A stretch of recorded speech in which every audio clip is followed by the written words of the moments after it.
It's one word that comes to mind when I think about the Young Miami versus India Arie spin that controversy. 1, 2, 3, funky. My darling, I love you, I love you, I love you, I love you, I love you, I love you. Duality.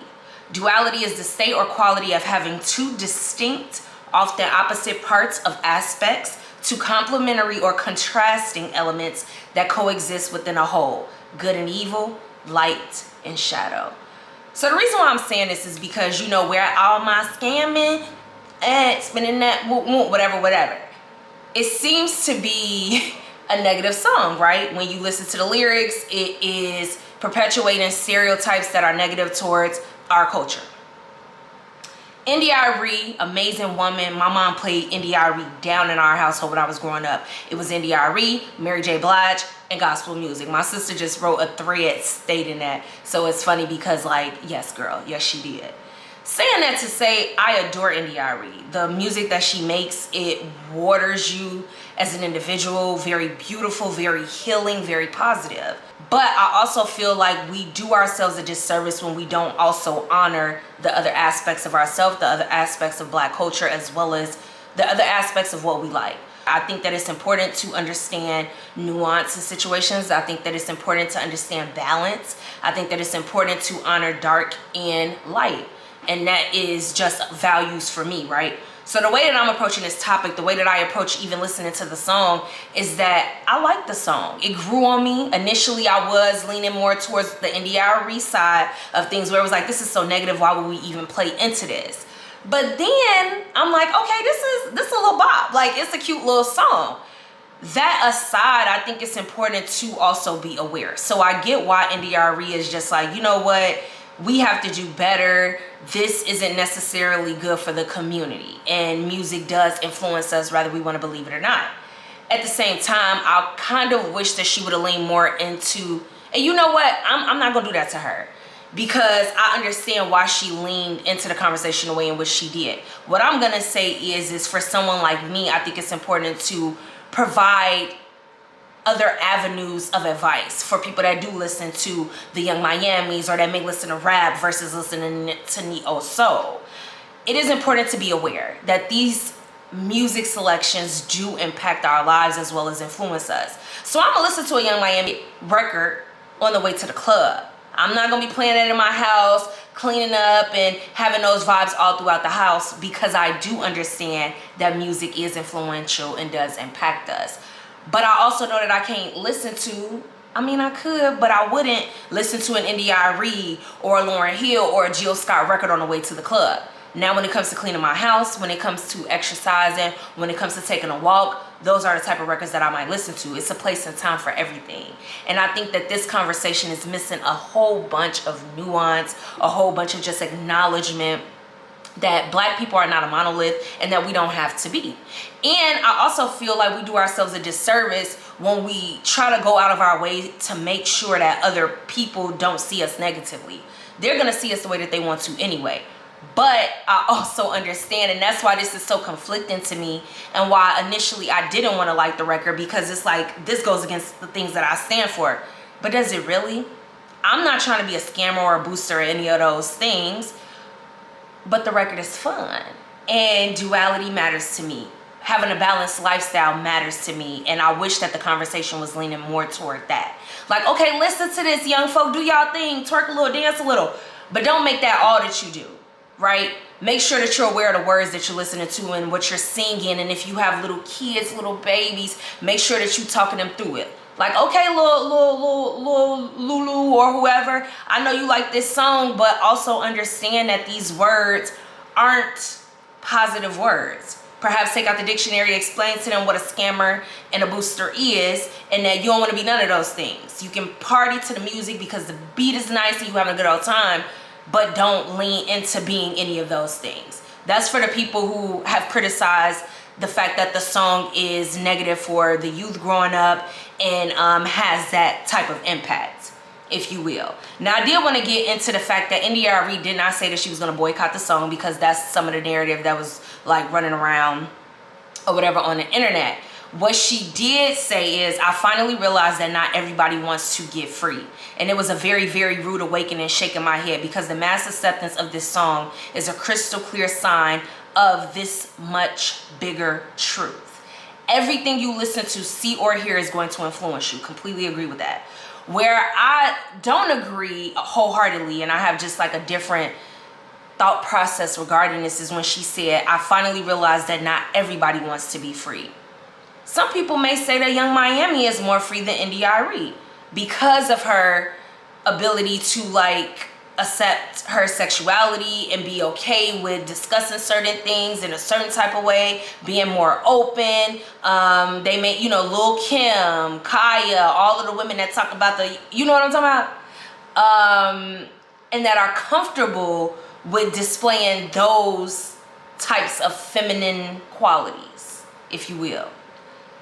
But then we have our Jhené Aikos, the India Aries, the Jill Scotts, and I don't even want to box them because none of these women are boxable. They're all amazing in their own right, and I like to consider them to be balanced. Saying that to say, if a Jhené Aiko, if an India Arie, a Jill Scott, a Lauryn Hill, Erykah Badu don't want to be boxed, we also shouldn't box a Young Miami, a Lil Kim. Let women do what they want to do as long as they're not hurting anyone. And somebody might argue, well, they are hurting our youth. And in my opinion, that is where parents come in and where parents should talk children through it. We have to understand too that like the world is not 100% innocent. And I'm not saying that because it's not 100% innocent, we should lean into it and perpetuate negativity and negative stereotypes and all of the things. But the point that I am making is I believe that we should honor, like we said, duality. We should honor all parts of ourselves. We should honor that the Black community, we love Neo Soul, we love Mos Def, we love Common, we love Kendrick Lamar. But people also like Drake. People also like DMX. People also like Beyonce, but then there's people who like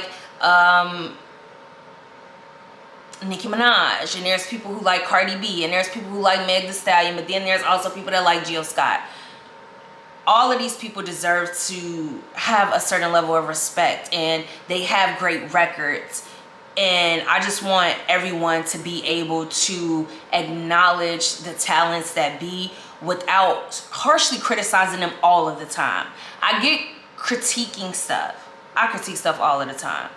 But I'm also learning that it's like, wow, we sometimes expect people to be one-dimensional when we ourselves don't even want to be one-dimensional. If somebody want to have a party record, they want to go out and listen to a party song, let them. If they want to listen to a church song on Sunday, let them. We are here having a human experience, right? And life is so short. We don't all have to think and do the same thing. And I feel like a lot of this conversation is kind of drawn toward that. You got people on one side that's like, well, India Arie is boring. And like, she's a hater. And then you got the people on the India Arie side that's like, y'all shaming us and y'all are disgusting and y'all don't want to be free. And I like to think, why can't we meet in the middle? Where it's like, okay, I might not like this Spin That record, but I understand that this is for y'all young folk. Y'all want to have a good time. At the same time, just make sure that y'all are aware of what y'all listening to. Then I would like for the other people on the Young Miami side to be like, well, you know, I don't necessarily mess with the Neo Soul records and stuff, but I do understand the impact that they've had on the community. Or I am going to play that one song at my wedding, because you're not going to play Young Miami at your wedding, Miss Spin That. The overall point though is just like, dang, I like conversations like this because I feel like it forces us to come together, even if it is somewhat polarizing, which this is, but like to come together and just think outside of the box regarding this stuff. Clearly the song is impactful because it is causing a lot of different conversations amongst different kind of people that probably wouldn't necessarily discuss these things had it not been for this song coming out and becoming so popular.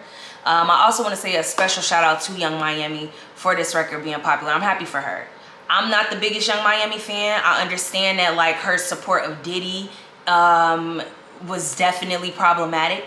I understand that she isn't necessarily preaching the most aspirational or inspirational messages to young women and the youth. But then I also see her as someone who got it out the mud, who held her friend down when she was in jail, who made smart money moves, and those things are inspirational. You know, she may not be my cup of tea wholeheartedly, but she does have inspirational parts to her. And I just don't want us to downplay that And I'm not saying that that's what India Arie is doing. Some of the messaging and conversations amongst the masses are doing that. And I'm like, I feel like at that point we're getting away from the point and the plot and all of the things. But yeah, it grew on me. I did not want that record to grow on me because the lyrics are just so crazy. But I'm happy that it did. It forces me to understand that I am not a one-dimensional individual. And the more that I give myself space to lean into the different aspects of who I am, I believe that I will then give other people space to lean into what they are as well without judging them so harshly. But I also completely understand the critiques. And I do understand that music is impactful and it does influence us. I just want us to lean into being more self-aware when we listen to stuff and not to judge one another so harshly. It's like, oh my God, everyone else judges us so harshly. Like, can we have a good time? Especially if we aren't hurting anybody.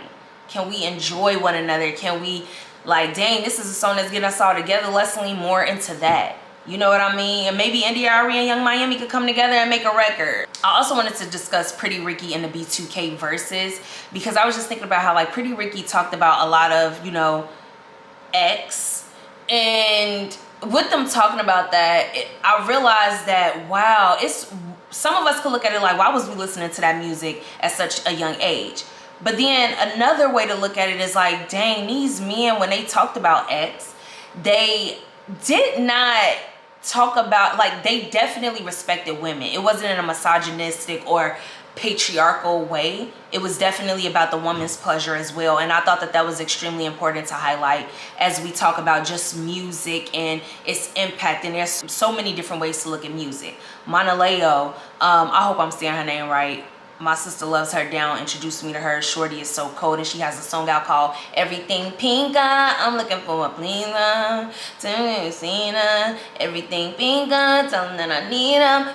Beautiful, cute song that's so cute for, like, it just makes me feel so girly and like the 2000s. And I think that it's a great song for the youth to listen to. And there is a lot of good music out there, and I just want us to do a better job of not boxing anybody and just really acknowledging the whole aspect of something versus just putting things in a box. That being said, thank you so much for tuning in. We have to pull from the rest card deck. I don't know if you remember from my last video, I said I'm gonna be pulling these for y'all just to leave you with like a little bit of inspo, especially as it pertains to rest, because we need to rest, okay? All right, so the card that I'm going to pick for you today is Rest is a Lifelong Practice. And I mentioned this before, I'm someone who was a part of hustle culture, and honestly my layoff has forced me to slow down to a certain degree and just acknowledge that, like, there is power in resting, getting your mental right, being okay. I know that in our culture, like, it's easy for us to consider people lazy if they aren't working their asses off, and I want to rebuke that. It's okay to rest. Get you some rest. It says, rest is a lifelong practice. What if you rejoiced at the beauty of this being a lifelong, meticulous love practice? What if you listened to what your body is trying to tell you? What if you took your time more?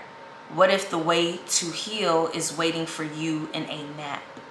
What if you accepted that you don't have to fully unravel from grind culture immediately? Rest is a lifelong practice. Have a good one.